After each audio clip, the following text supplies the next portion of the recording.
Hi guys, we're talking about factoring trinomials when a equals 1. And when they say equals 1, what they're talking about is the invisible coefficient in front of the very first variable. They call it the leading coefficient, lead like in the first place. And for every single one of these problems, that leading coefficient is 1 all the way down. In other words, the invisible number in front of the variable is 1. So I always start these problems the exact same way. I make empty parentheses. Give yourself enough space because you're going to be putting something inside of those parentheses, and then fill in the blanks. The only way to multiply something times something to get b squared is to multiply b by itself. B times b is b squared.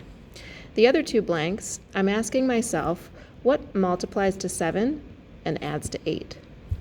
What multiplies to 7 and adds to 8? And in this case, there's only one possibility. It has to be positive 7 times positive 1.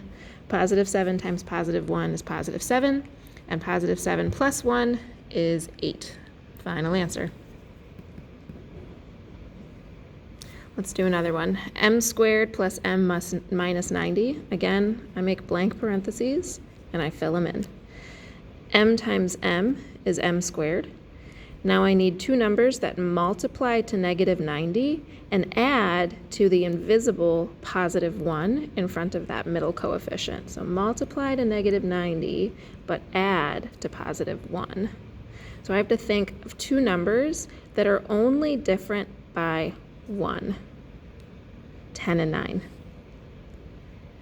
Now I'm going to ask myself, okay, I know one of these has to be positive and one negative because positive times negative will give me a negative.